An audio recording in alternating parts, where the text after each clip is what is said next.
Revenge films. This story is about how my wife, who I got a divorce from a few years ago, didn't feel guilty at all for cheating on me. Back then, I was making more than enough money, but I handed all my salary to my wife, and I was managing with just $150 as my pocket money.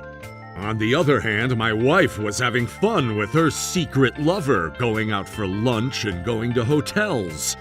My wife was cheating on me, but she said, "You can never divorce me because you love me." That was what she said to me. It's true that I really loved her back then, and I'm sure that I loved her more than she loved me. First of all, I can't even be sure that she ever loved me. But this was what my wife said to me regarding her affair. "It's your fault that I cheated on you. You don't make as much money as him. If you want to complain, get revenge on me." "But you do understand what you'll get in return, right? Loser." That was what she said, so I got really mad and decided to get revenge on her completely.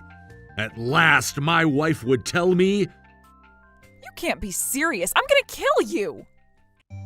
And that made me laugh. By the way, back then I used to make $5,000 a month, and I was 29 years old.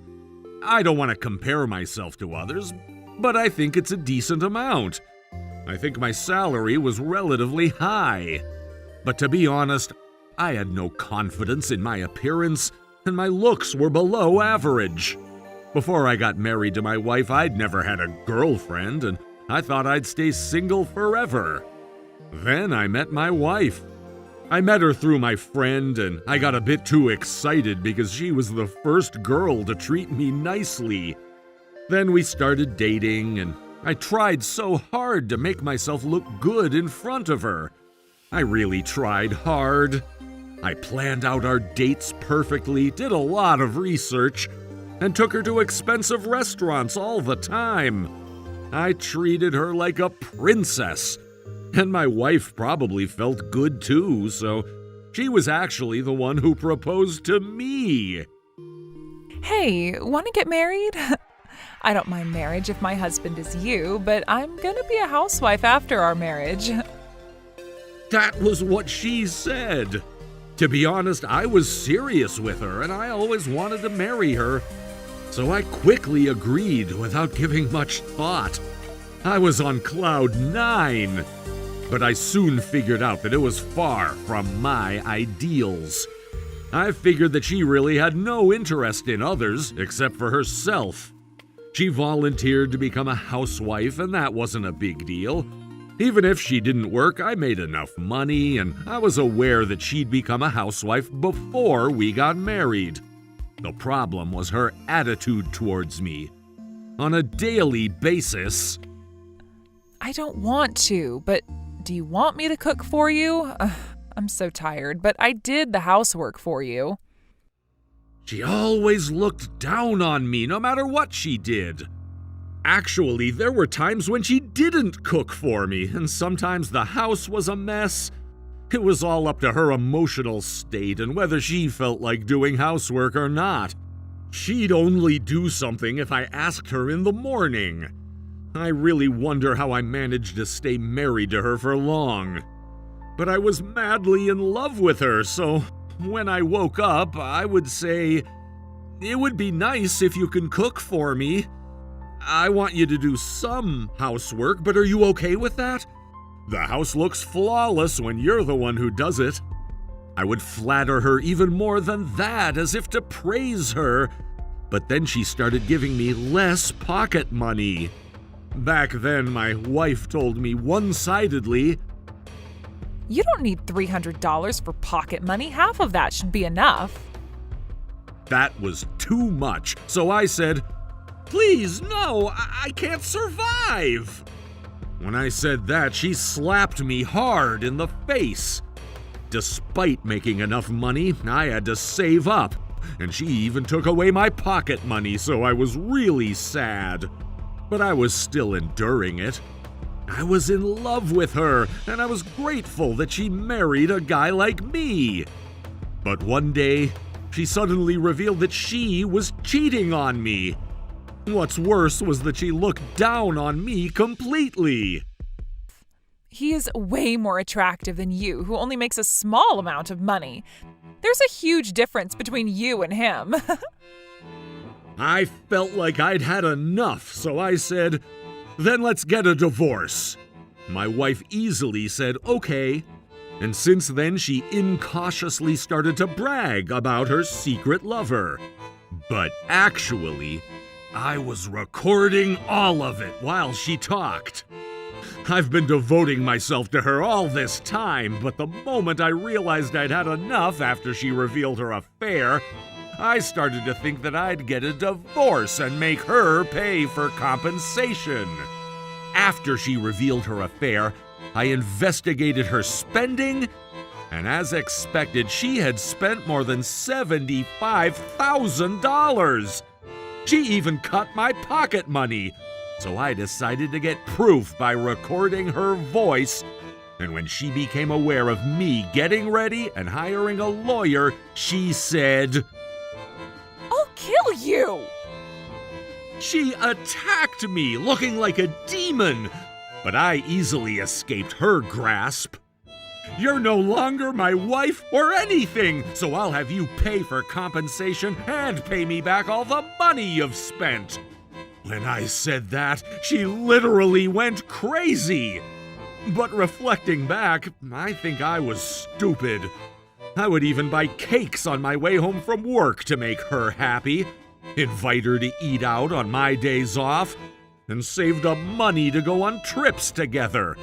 But she rejected all those things in the past. For example, when I bought her some cakes, she said, Huh? I don't feel like eating strawberry shortcakes now. Go and buy something else. When I invited her to eat out, Going out for a meal together?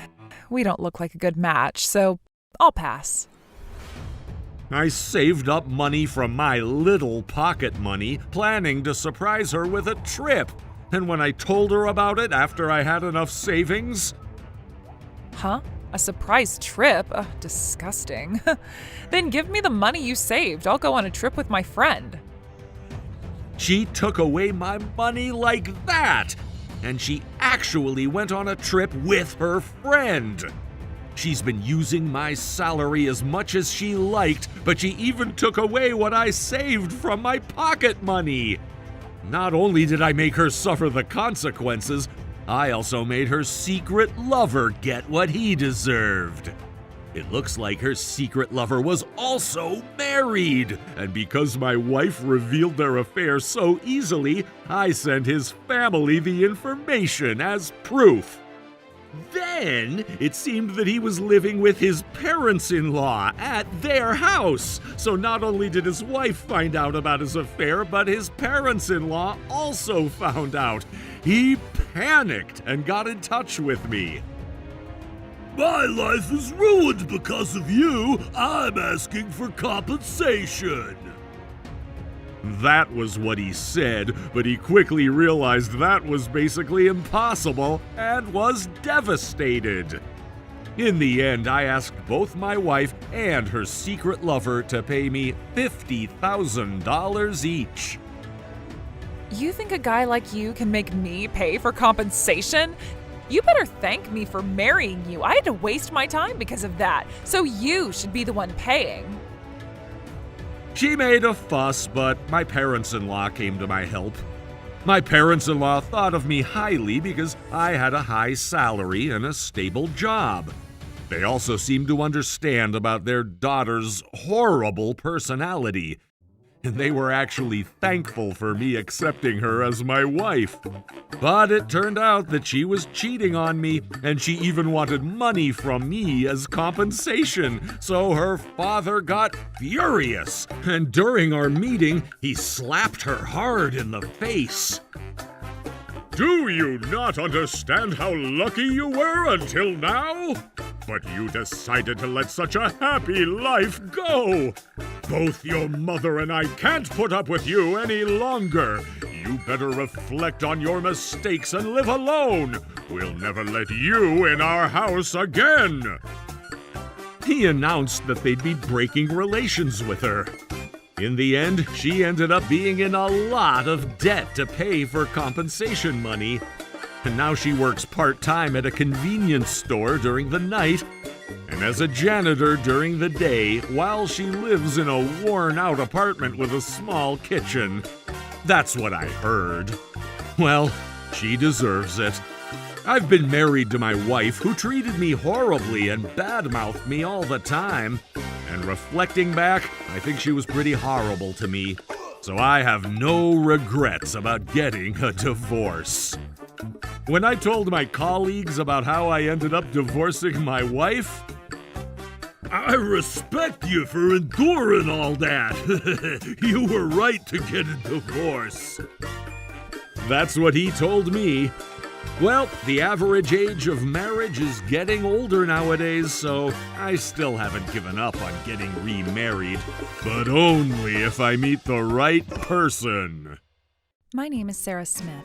I live together with my 6-year-old daughter, Michelle. I got married to my former husband 7 years ago, and when I turned 23 years old, I gave birth to our beautiful daughter. However, 5 years ago, due to an unfortunate accident, I lost my beloved husband. I was left having to raise my daughter as a single mother by myself. Currently, I'm doing just that while also working as a preschool teacher. Because I had the inheritance that my husband had left for my daughter and myself, we weren't going to struggle with our lives for the time being. However, when I thought about all of the costs that I was going to have to bear as I raised my daughter and she got older, I knew it wasn't going to be enough, so I worked like my life depended on it. Because of this stress, I would only go to and from my workplace and home every day. And I didn't go out much at all otherwise. As I was repeating this life, the days passed on and time flew by. Before I knew it, and by the time I realized, it had already been 5 years since my late husband passed away. Then one day, in the most unexpected way, I received an offer for marriage through a phone call that came to me. And that phone call came about 1 week after I had attended the wedding of my friend Nancy. The phone call was from the bride herself, and I was surprised to get a phone call out of nowhere. As it turns out, the older brother of the groom had taken an interest in me. My friend asked if I would be willing to meet him just once to see if we could be a match. But I told her that I wasn't really up for it, considering I was a single mother widow with a young daughter. But then her response was that this guy knew about my daughter and was okay with it, and so I decided that it wouldn't hurt to meet him just once as a trial. So on the day of the wedding, I did as I was instructed by my friend Nancy, and I headed towards the small restaurant where we were going to meet. When I got there, Nancy was sitting at a table together with a single man, so I introduced myself and said, "Nice to meet you. I'm Sarah." "Oh, please, what do you mean, nice to meet you? You've met before at the wedding, don't you remember?" "I'm sorry, I wasn't really paying attention much to what was happening around me besides the wedding." Nice to meet you. My name is Kevin. "This is my husband's older brother. He's 3 years older than us, so he's 32. He's still single, and so my mother-in-law's worried about him too." "I see. Well, it's nice to officially meet you." If it's all right with you, will you please become my friend? "Sure, I'd be happy to." Kevin seemed a bit airheaded, but he was easygoing and being around him was really fun. But that being said, because I had a young daughter, I was quite cautious. And given the circumstances, I didn't want to start dating him immediately. However, as we started going on more and more dates, I found that my heart was opening up to him little by little. And then 3 months after we met, Kevin seriously asked me out and we began our relationship. I thought about introducing him to my young daughter, but because I was so cautious about the whole situation, in the end I didn't find the courage to introduce them just yet. Kevin and I would go on dates while my daughter was at preschool. The days went by and 1 year passed of our relationship. One day, Kevin told me that he wanted to introduce me to his mother. In Kevin's family, his father had already passed away, and he was living at home along with his mom and his brother and his wife Nancy at their family home. Apparently, he told his mom that he had a girlfriend that he was dating with marriage in mind for the future, and when he reported that to her, he said that she really wanted to meet me. To be honest, I hadn't been thinking so far ahead to marriage yet, but Kevin always said that it was okay if I had a daughter and that he would make the both of us happy with his life. And when I heard those words, I thought that maybe I could consider marrying this person. And so, I decided that I would go and meet Kevin's mother with marriage in mind for the future. On the day of, just past noon, I was really nervous as I arrived at Kevin's family house, and when I got there, other than his mother, Nancy and her husband were also there to welcome me in. Nice to meet you. My name is Sarah. You're friends with Nancy, isn't that right? Oh, in that case, that's a big relief. Welcome. Come on in. We were all making small talk, and the house was full of a warm and friendly atmosphere. But then Kevin started talking to his mother about the future. Hey, Mom, I wanted to tell you that I want to get married to Sarah in the future. Oh my, that makes me happy. That means you will finally have your own household. Yeah, I want to make Sarah and Sarah's daughter the happiest girls in the world. Wait, what did you just say? The moment that Kevin's mother heard the words Sarah's daughter, her face very clearly changed. Wait a minute, Kevin, you hadn't told your mother that I have a daughter? You have a daughter? Are you once divorced? Are you kidding me? Who do you think would ever allow their son to get married to a single mother that is once divorced? You need to break up with her immediately. Mom, calm down. It's not like that. Ma'am, please don't raise your voice. So you knew this and you were hiding it from me? That means that you were trying to trick me into this one. There's no way I'm going to accept any marriage to used goods like this secondhand woman. Absolutely not. Break up with her and get out of my house. Her words were so awful that I was at a loss for words, and I was no longer able to stand there. I got up and I ran away from the scene, but then Kevin came chasing after me. He grabbed me by the arm. Hey, Sarah, I don't want to let you go over something like this.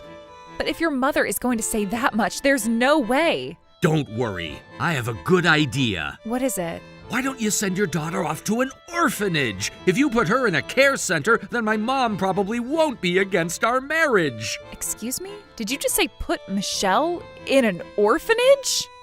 I thought I must be hearing things. I never once thought about ever putting my sweet, beloved daughter into a care center. And of course, I don't have any intention of ever doing so either. Because Kevin said that he also wanted to make my daughter happy. I decided that I would be willing to date him with marriage in mind for the future. But in this situation, I was overwhelmed with the feeling of being betrayed. And at that very moment, I decided that I was going to break up with Kevin. I'm sorry, but I thought you were a different person. We're breaking up. Wait, but why? You don't want to get married to me? No, I don't want to be together with somebody that's telling me to throw my daughter away. I can't love you anymore. So goodbye. As I tried to leave, Nancy and her husband were standing there looking really sorry. Sarah! I'm sorry, but I can't fall in love with this man, nor would I ever be able to like his mother. When I said that, Nancy looked really sad as she looked down at her feet, but I turned my back on Nancy and I quickly walked away from the house. A few days later, I was getting a massive number of messages from Kevin with requests to get back together, but I denied all of his requests and started to ignore his messages. And yet he wasn't backing off and sending a lot of messages, so I was feeling troubled about it. When I got a message from Nancy, she told me that she wanted to talk to me over the weekend. And even though I didn't really want to, I decided to say yes to her. I figured that she was just contacting me to try and get me to get back together with Kevin, and I couldn't help but feel a distrust towards my own friend Nancy. The day before we had plans, I went to pick my daughter up from preschool and was on my way home when I saw Kevin standing in front of our apartment. I was shocked to see him, and as soon as he saw me, he ran over to me and put on his usual kind smile. However, in the next moment, the most shocking words that were the complete opposite of that smile flew out of his mouth. There you are! So that little girl is Michelle? Come on, Michelle, you're gonna come with me! In that moment, I felt a sense of danger, and I grabbed my daughter by the arm and I pushed Kevin off, who was trying to take her away. What are you doing? Get away from her! Obviously, I'm gonna take her to an orphanage center because you and I are getting married.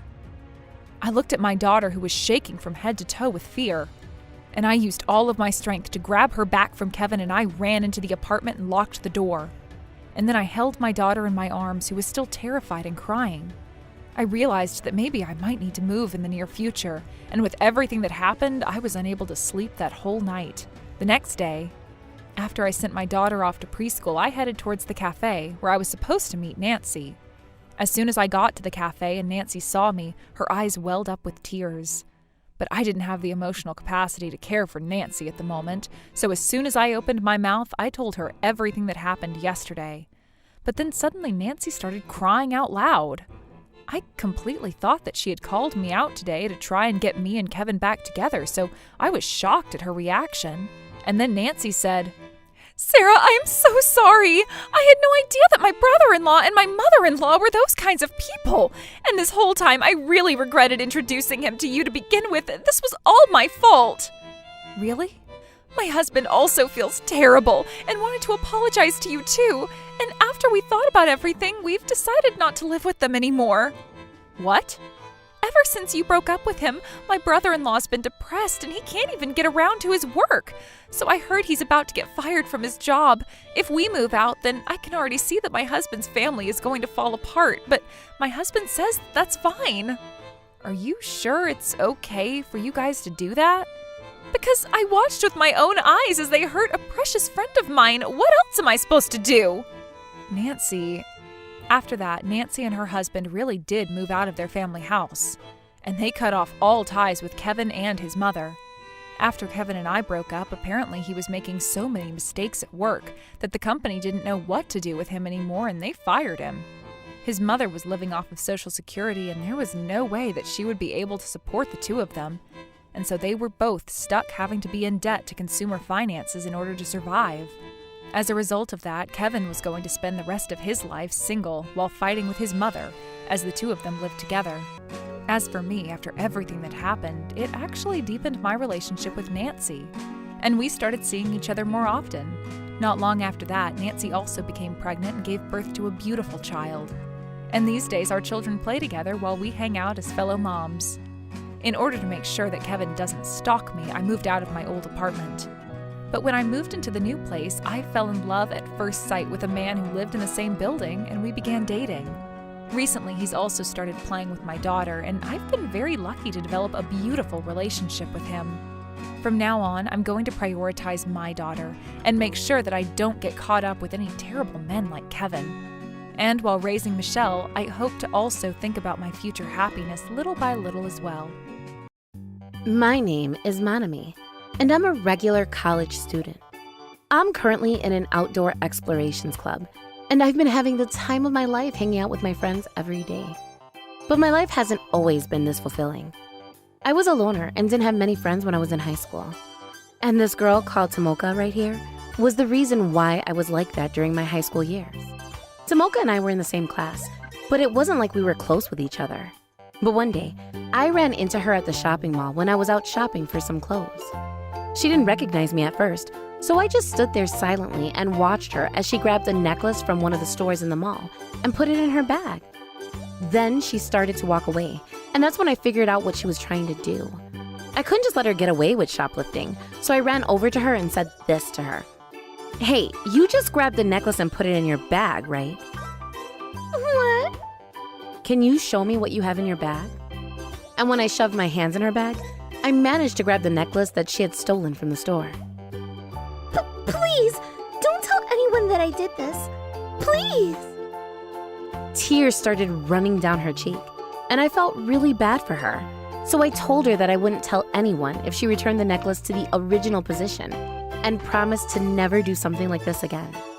But the next day at school, everyone was talking about how one of our classmates had been caught shoplifting at a nearby shopping mall. Apparently, one of the store's employees saw Tomoka putting the necklace in her bag. I thought she got what she deserved, but that afternoon, I was called to the principal's office by one of my teachers.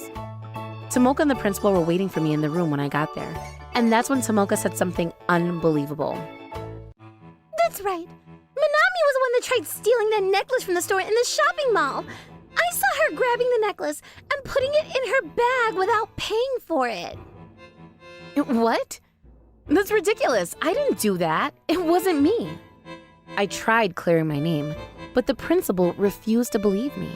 So later that day, she brought me to the shopping mall to ask the employee that saw everything go down if I was really the one that tried stealing the necklace from the store, and he was able to clear everything up for us. And so, I decided to tell the principal everything I saw, including the fact that Tomoka was the one that tried to steal the necklace. But Tomoka's father was the head of the Parent-Teacher Association, so she couldn't really do anything to punish her. That's why this incident was quickly swept under the rug. But to make things worse, Tomoka kept on telling her friends that I was the one that tried to steal the necklace from the store, and I quickly lost all of my friends. That's how I ended up becoming a loner, and I spent the rest of my high school years alone and depressed. But things changed when I entered college. I was able to make many great friends that trusted me, and none of them know about what happened between Tomoka and me back in high school. And because I was a straight-A student, everyone respected me and looked up to me. And when one of my friends joined an outdoor explorations club, I decided to join the club as well. I was able to make even more friends there, and my college life became even more fulfilling. And in the summer of junior year, my friends from the Outdoor Explorations Club and I decided to go out and have a barbecue party by the river one day. I'm so excited for the party. The food is gonna be great, and we're gonna have so much fun. Yeah, and the beer is gonna taste really good as well. You're usually a very calm person, but when you get alcohol in your system, you become super energetic. It's really funny when it happens. Oh, come on, that's embarrassing. This is Yuki and Kazumasa. They were the first friends I made in college, and they're in the same outdoor explorations club with me now. I've made a lot of friends in college, but these two are the closest friends I have. I guess you could call them my best friends. They're also the only ones that know about what Tomoka did to me back in high school. I decided to tell them about it one day because I knew I could trust them. And when I was done telling the story, they both seemed furious. That definitely made me feel a lot better about what happened. And a couple of hours after the party began, a group of 5 girls asked if they could join us. They were staying in a tent that was set up right next to where we were. I'm real sorry to bother you guys, but we ran out of charcoal. Is it all right if we join your party?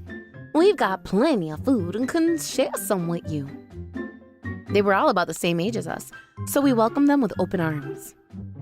Huh? Manami, is that you? What? Tomoka? Why are you here? Well, I came here to have a barbecue party with some of my friends, just like you. But it's been a minute, hasn't it? I didn't recognize you at first because you've changed so much. What? You really think so? I wasn't expecting to run into Tomoka that day, so I was at a loss for words. But that's when Yuki noticed me just standing there and asked me this. Hey, Tomoka's that girl you told me about the other day, right? You know, the one that spread those false rumors about you? Yeah, I can't believe she's here. I don't know what to make of this. I couldn't just send her away though, so I tried my best to enjoy the food and the company while ignoring Tomoka's presence. But after drinking a couple of beers, she started talking about her experiences in high school. But man, you've changed completely, haven't you? You were a loner and didn't have any friends back in high school. But look at you now. I'm impressed. Well, I was just fortunate enough to be surrounded by a lot of great people. I can't thank them enough for welcoming me into their friend group. I see. You definitely look like you're enjoying your life in college. Oh, and by the way, do you have a boyfriend? None of the boys in our high school wanted anything to do with you. But things have changed for you? No, I don't. So, no one's interested in you, huh? That's hilarious. That's not true. A lot of people find Manami attractive.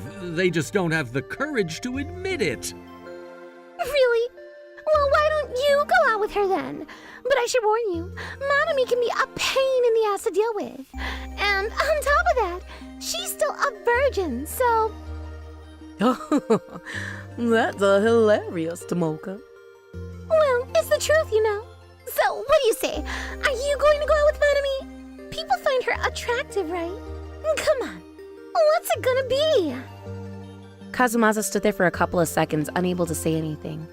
Things were getting really awkward, and when I realized, I was running away in tears. No, Manami, come back! This isn't what it seems like. I found a spot along the river where I could be alone and just sat there reminiscing about what my life was like back in high school. But that's when Kazumasa came running over to me. There you are. I've been looking all over for you, you know? Oh, hey Kazumasa. Sorry I made things awkward for you back there. No, you don't have to apologize. It's not your fault. I mean, there's no way you would ever want to go out with someone like me.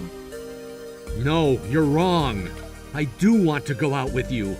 I've liked you ever since we met during the first week of class. What? You're saying this to make me feel better, aren't you? No, I'm telling you the truth. But I didn't want to confess my feelings to you back there because I knew you wouldn't take me seriously. And I was too embarrassed to do it in front of everyone. Wait, really? Yeah, and you don't have to answer right away. Just give it some thought for me, all right? Okay, thanks. When Kazumasa confessed his feelings to me, I felt myself sobering up very quickly. But that's when Yuki came running over to us in a big hurry. There you guys are. It's an emergency. You have to come back with us. When we returned to where the party was being held, the 5 girls that had joined our group had already disappeared. We also found a few of our friends looking frantically through their bags. What's going on? They lost their wallets. What? And as soon as I heard that, the memory of what Tomoka did at the shopping mall all those years ago popped up in my head. It was definitely one of those 5 girls that did this. I think I know who it was. The 5 girls were getting ready to go home and were just about to get in their car. But before they could leave, I ran up to Tomoka and said this to her. Tomoka, give the wallets back. Huh? Who the hell are you? What the hell are you talking about, Manami? You stole everyone's wallets, didn't you? I literally have no idea what you're talking about. I bet you're the one that stole them. You haven't changed one bit, haven't you? You're still blaming other people for the things that you do, just like you did back in high school. What? What's going on right now? Give me your bag. We can look through it together, and I'll bet that'll clear everything up once and for all. Damn it! That's when Tomoka ran into the driver's seat of her car and drove away. She just left all of her friends at the campsite. And on top of that, she was drinking just a few minutes prior to this, which means that she's drinking and driving right now. We immediately called the cops and told them what was going on, but it was already too late. They found her car crashed into a tree about a mile away from the exit of the campsite. She was uninjured, but her license was immediately revoked. The police also found all of the missing wallets in her bag, and she was promptly arrested for theft. She was expelled from her university, and when her parents found out about what she had done, they were both furious at her. They dragged her back to their place, and now she can't even go outside without their permission. Apparently, they're not letting her go outside because they're worried that she's going to ruin their family's reputation. And so now, she just spends most of her day helping out with the chores around the house. And now that she's lost all contact with the outside world, she's living a very boring and unfulfilling life. Oh yeah, and all of my friends appreciate and respect me even more now because I was able to get their wallets back from Tomoka. Kazumasa and I also started dating a couple of days later, and we're in a healthy relationship now. The latest incident with Tomoka ended up changing my life in a positive way, so I guess I have to thank her for that. But from now on, I'm going to stop letting the past dictate how I live, and I'm going to keep on looking forward and enjoying the time I spend with my friends. It's been decades since it happened, but my mother-in-law almost abandoned my baby. After I graduated junior college, I had a matchmaking marriage at the age of 22 following my grandparents' advice. You might think that's early, but back then, most women would marry by the age of 24 or 25, so it was normal. And if we got married later than that, they would view us as falling behind, and we would be discriminated or teased sometimes. And we were made to feel ashamed of ourselves. My partner, husband, and I quickly grew close talking about our hobbies and about our children after we got married, so it didn't take us long until we got married. One day, when we decided to get married, my mother-in-law simply disliked me and went against the idea, even saying bad things about me to my husband and her family. I can't let that girl who knows nothing about society marry my son. There's no way a fragile girl like her can give birth to a healthy baby. She would make up these stories. It was true that I looked slim due to my mother's genes, but I was completely healthy. My husband rebelled and ignored her for more than 3 months. Then she said to me, "You're the reason, so you better do something about my son." She got in touch with me. I talked to my husband and asked him to forgive his mother. Shortly after that, their relationship went back to how it used to be, but I was wondering if our marriage was going to work out. And I was left with a lot of worry. It might be hard for people to imagine nowadays how the majority expected me to feel thankful for him marrying me back then. It was when women's opinions and rights were not valued. Mom pretended like I was born sick and tried to make my sickness an excuse for not being able to get married, and attempted to cancel the marriage. But my dad and grandparents obviously didn't accept that, and threatened me that they would cut relations with me if I fall behind in marriage, and that they wouldn't forgive me for being so selfish. So at the end, I got married to him. We got married through the matchmaking process, but luckily, my husband loved me and cherished me. After I got married and had 2 sons, he became a great father for the kids, and whenever we had a large event like childbirth and the entrance ceremony, he was the type of husband to prioritize his family, which was pretty rare back in the days. But my mother-in-law still hated me, and she would pick on me so much when my husband wasn't around, and even insulted me. I was enduring my mother-in-law and continued to be patient, but when she got violent with me, I did tell my husband about it. What my husband said was, I'll make sure to tell her with more force this time. I never thought she would be violent with you. I'm so sorry you had to get hurt. He apologized on her behalf. While there are many married couples in society struggling with their relationship with their mother-in-law, I really thought I found myself a good husband and felt overjoyed. But something happened when I gave birth to my 3rd child. Before giving birth, they told us that she was a girl. My husband was excited to finally have a daughter, and he was overjoyed from the bottom of his heart, even asking if he could name the child. My mother-in-law also looked pretty happy. Our daughter, who everyone was eagerly waiting for, was born with a severe disability. As soon as my mother-in-law found out about her disability, she asked the doctor, "Could you please get rid of her? I'm sorry to cause you any inconvenience."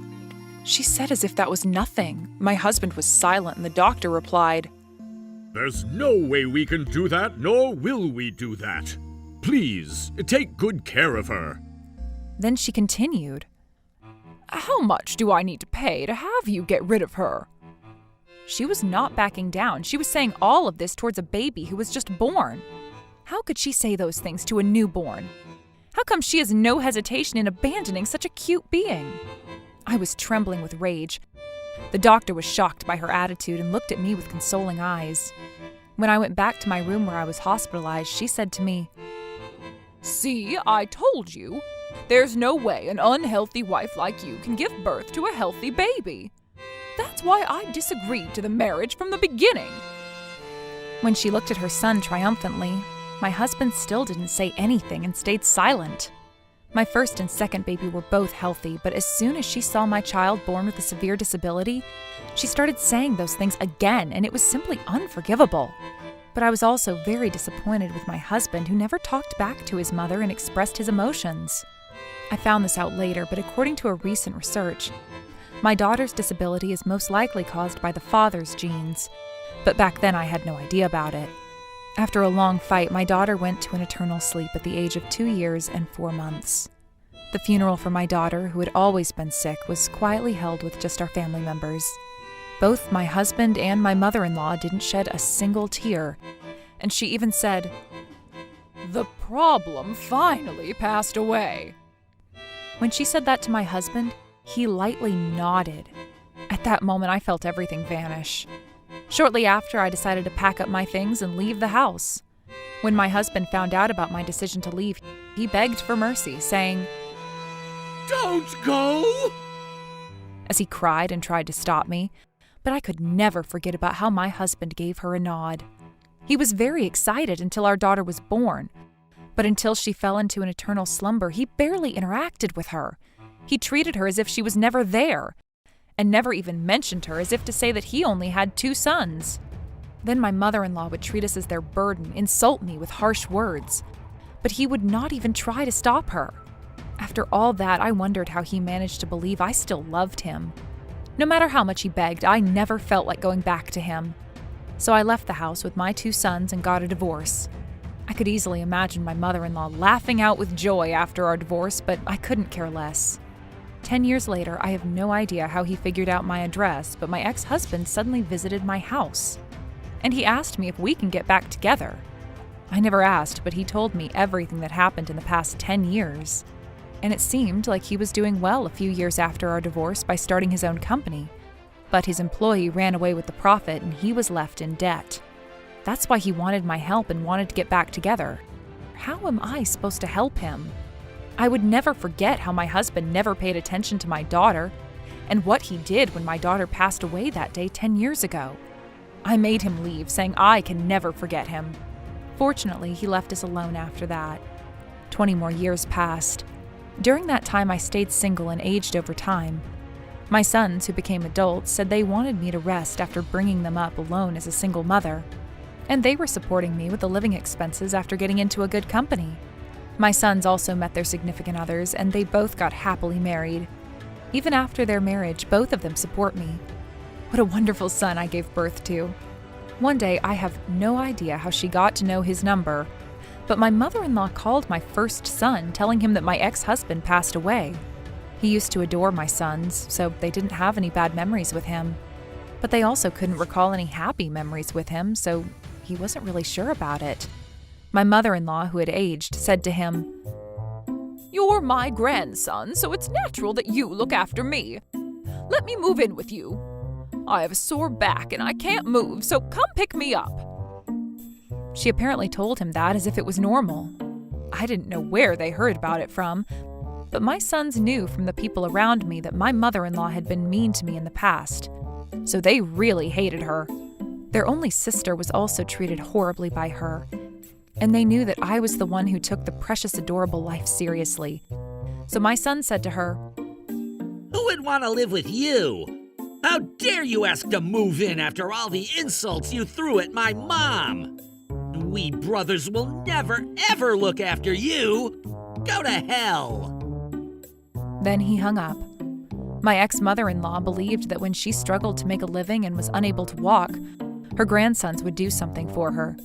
Maybe she thought that she can steal my sons from me. Who knows? What a ridiculous and unrealistic, stupid thought that is. For me and my sons, you're even worse than a stranger. Shortly after, I heard a rumor that she used up all her financial support provided by the country to pay back her debt, and that someone saw her wandering around in the parks and stations, but I honestly think she deserves it. For my ex-mother-in-law, I bet life is like hell now, but I bet she would end up in hell after her death as well. One day, my daughter, whom I haven't kept in touch with since I got divorced from my wife, suddenly gave me a call. She sounded rigid, probably out of nervousness, when she said, "I want you to come see me." And I was very happy. Thinking that I would be able to see my daughter, who I haven't seen for years, made me feel nervous and excited at the same time. The next week, I headed to the cafe where we agreed to meet. The staff took me to a table, and I found my daughter, who looked even more beautiful than in the photo my ex-wife sent me when she turned 20. I sat across the table and tried to start a conversation with a smile, but she just glared at me and stayed silent. When I looked her in the eye, I felt her strong sense of hatred that burned deep inside of her. It was my daughter who contacted me, but I wasn't sure what she wanted, so I was confused. I calmed myself down, fixed my posture, and asked her why she was looking at me like that. Then my daughter opened her mouth to say something unbelievable. "You cheated on my mom and dumped us. Do you know how hard it's been for Mom?"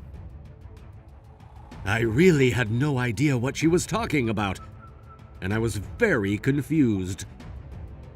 My daughter continued. "I never thought of you as my dad, and I never planned to meet or call you, but the people around me forced me to get in touch. You've done nothing for me, so at least give me some money for this last occasion." That was what she said. I sincerely apologized to my ex-wife so many times about not caring for the family enough, and it was her who refused when I begged that we should start over again. I did get remarried, but I can swear to God that I never cheated on my ex-wife. Also, it was my ex-wife who didn't allow me to see our daughter, although I really wanted to. Even in this situation, I supported them as much as I could by paying child support. But why does my daughter, who I haven't seen in a long time, have to treat me like this? I was getting mad, but I didn't want to cause a scene. So I did my best to hold in my anger, and I replied to my daughter, "I can't give you an answer right away. Please, give me some time." And we each went home. She hates me because my ex-wife, who holds a grudge against me, told her bad things about me, so it's not my daughter's fault. It's for my daughter. Of course I would pay for her expenses. I can't cause a scene before her important wedding and ruin her relationship with her husband. I would not participate in her wedding, but I wanted to see my daughter on her big day, so I asked if there was a way for me to have a peek without anyone catching me. But my daughter never replied.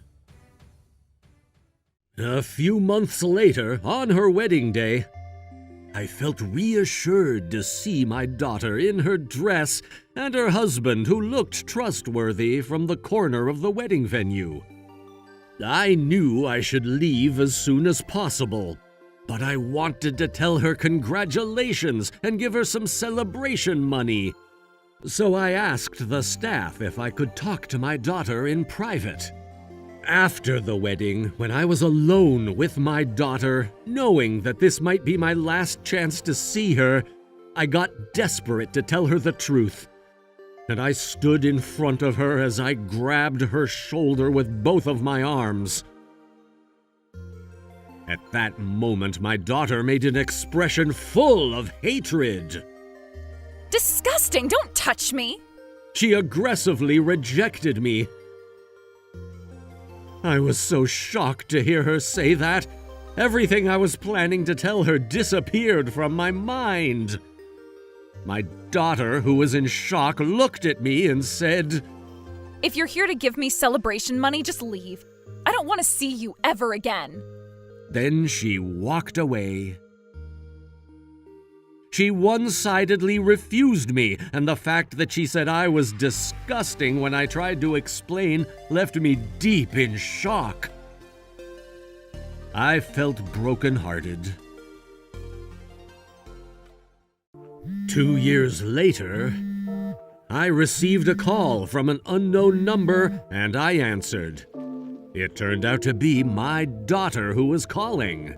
My daughter offered to come visit me around the area where I was living, but I refused, saying that we can meet where we met up before. Again, I headed to the same cafe I visited 2 years ago. I checked with the staff about where my daughter was seated, and I headed to the table. When my daughter noticed me, she quickly stood up, bowed, and she suddenly apologized for me having to travel a long way to see her. Then her started telling me what happened. At my ex-wife's parents' house, she accidentally found a passbook that showed I've been sending thousands of dollars every month and many letters as well as gifts I've been sending to her. When she questioned her mother, she told her that we got a divorce because she cheated on me, and that when she wanted to get remarried to me, I had already found a new partner. She couldn't tell her the truth, so she had to lie about me. And she was shocked to see her daughter hating her father so much, so she didn't get the chance to tell her who was hating me more and more every day. My daughter bowed very deeply and said, I really wanted to apologize as soon as possible. I treated you so horribly. I'm sorry, Dad. She started to cry as she said that. But to be honest, I was having mixed feelings. I know that her mother lied about me and told her all kinds of bad things I never did. But her expression full of hatred and her eyes full of annoyance back then, as well as her aggressive refusal, were engraved in my memory like trauma. But she was still my only daughter. She is my adorable daughter forever. I never forgot about my daughter, and because I couldn't do anything for her, I cut back my own expenses as much as I could so that she would always have enough money. And I worked hard to make more money until I got a promotion, doing everything I could to pay her as much child support as I could. My dream of being called Dad by my beloved daughter had finally come true today. So I replied, "I don't mind, forget it. I just wanted to see you once again." Then I took out an envelope with money inside and placed it in front of my daughter. I told her this was her inheritance money and the condolence as well as celebration fees that she would need in the future. I firmly told her that I've done everything I had to do as her father. Then I said that I won't be involved in her life anymore, took the check, and left my seat. After I paid for our food, I left the cafe. When I was heading to the parking lot, my daughter came running after me. Dad, I'm so sorry. I'm sorry I treated you so horribly. I was so sad when I thought that you didn't care about me at all. I'm sorry. Please don't say you won't be involved in my life anymore. It was clear from her voice I was hearing from behind that she was crying, and it was enough to make my feet stop. When I turned to her, she flopped down as if her energy was gone and cried out like a child looking for me. Dad? Dad? Seeing her like that reminded me of my daughter who used to cry looking for me when she was a little kid. And I was offering my hand without even realizing.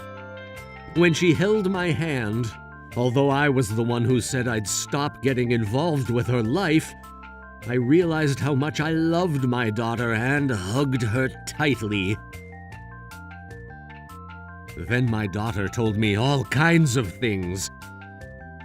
How she felt a strong sense of hatred against me who left her and her mother, and how much she missed her father.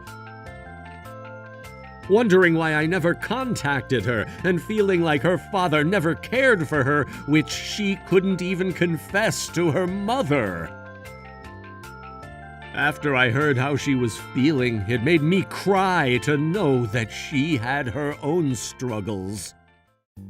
Since then, my daughter and I... Dad, I'm here. Oh, let me cuddle her. Oh, how adorable. My daughter would visit my house where I lived with my wife once a month.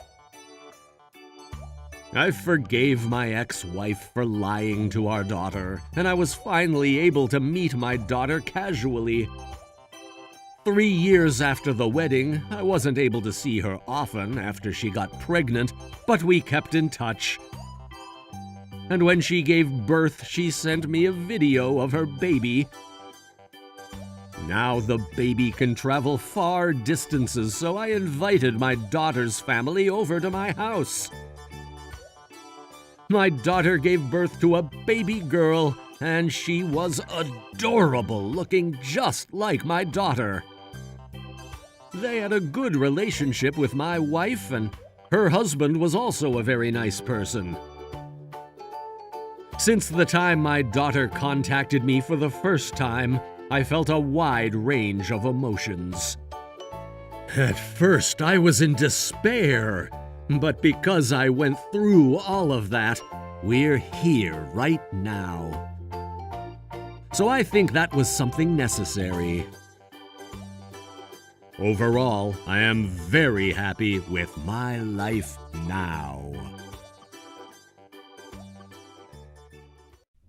When I told my middle-aged client that I was married, he got mad at me. My client looked at least 5 years older than me. He was chubby, and I'm sorry, but he was not handsome. But he was still my client, so I always maintained my smile. But at the last meeting for our project, I want to discuss about our future. Do you have time? he told me in a serious expression, so I panicked. Gosh, did I mess something up? Oh no. He invited me to a cafe, so I followed him.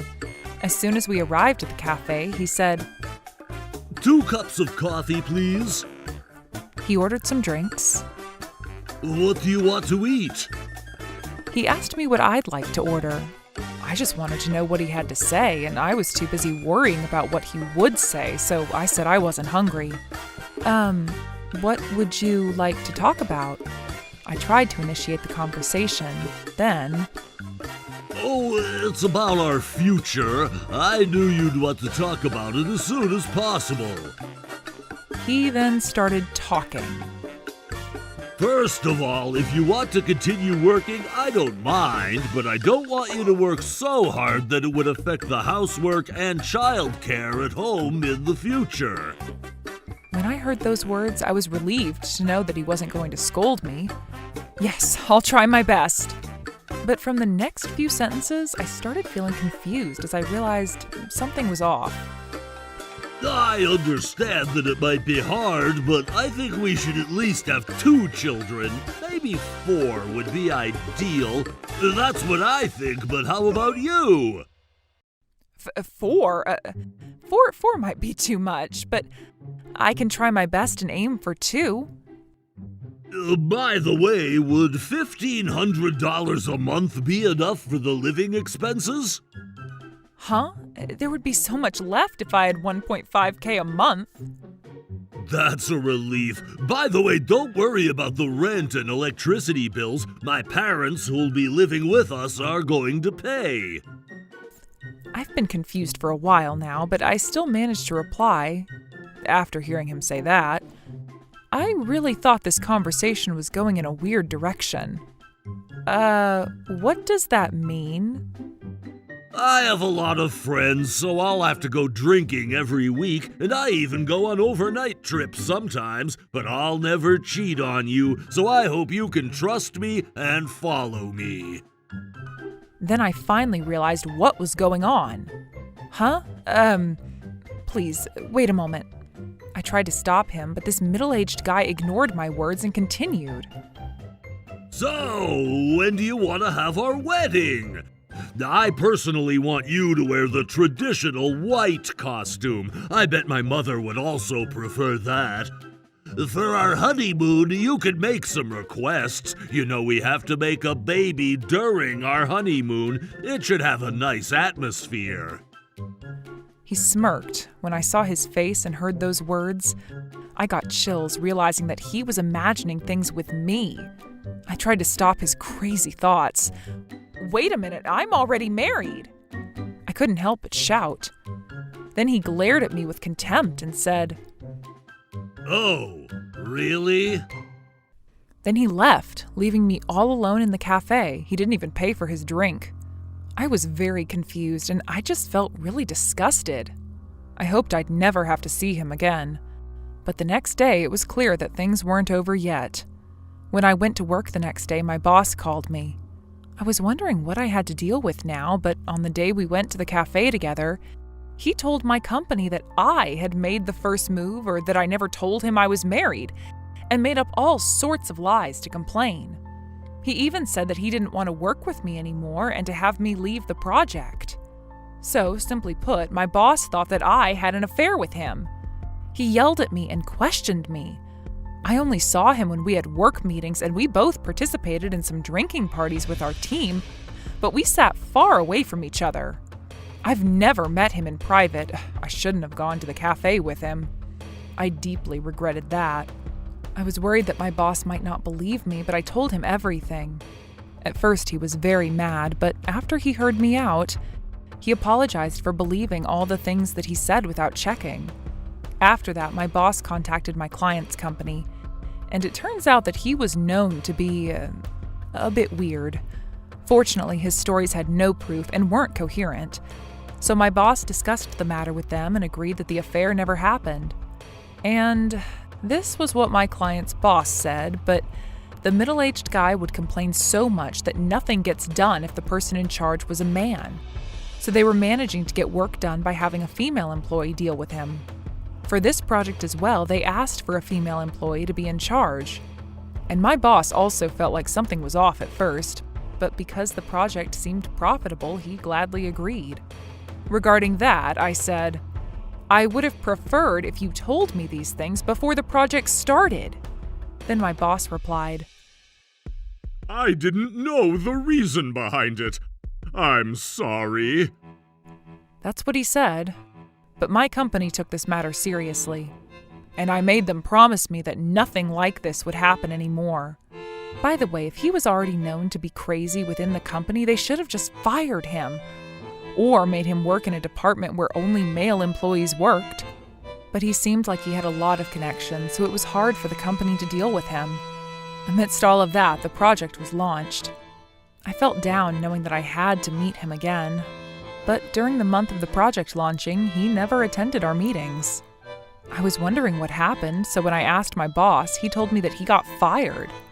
The company was struggling to deal with him, but how come he got fired?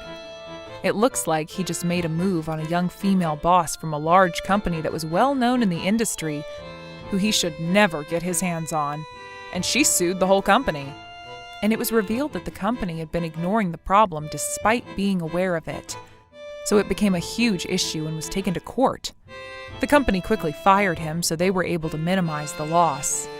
Personally, I never wanted to see him again, so I was very relieved. He had been doing whatever he wanted using his power, but he ended up being kicked out because of a more powerful authority. What a hilarious story. The rumor of him being fired spread to my company and also our subsidiaries, and the female employees were all overjoyed. Then I found out for the first time that there were more of us who became victims of that middle-aged guy. In my case, because I was already married, he quickly lost interest in me. But for those who were single and his type, he basically even stalked them.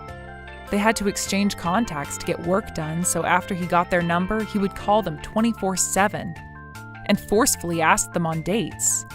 He was our client, and he had a pretty high position at work as well, so there was no way a new young employee could reject him. Although they never had sexual relationships with him, he sometimes forcefully kissed them, and some stopped coming to work. He's really disgusting. He made me nauseous just knowing that he imagined doing things with me on our honeymoon. So I bet those who were forcefully kissed felt even more disgusted. There were a lot of these stories, and once everyone got to know that he got fired, I heard that the female employees who became victims are planning to sue him as a group. Unlike my case, some were actually kissed and forcefully taken on dates. So I bet there are so many victims. And he'll probably have to pay a great amount of compensation, but I think that bastard deserves this ending. How was today's video? If you enjoyed it, please subscribe, like, and leave a comment. Stay tuned for more.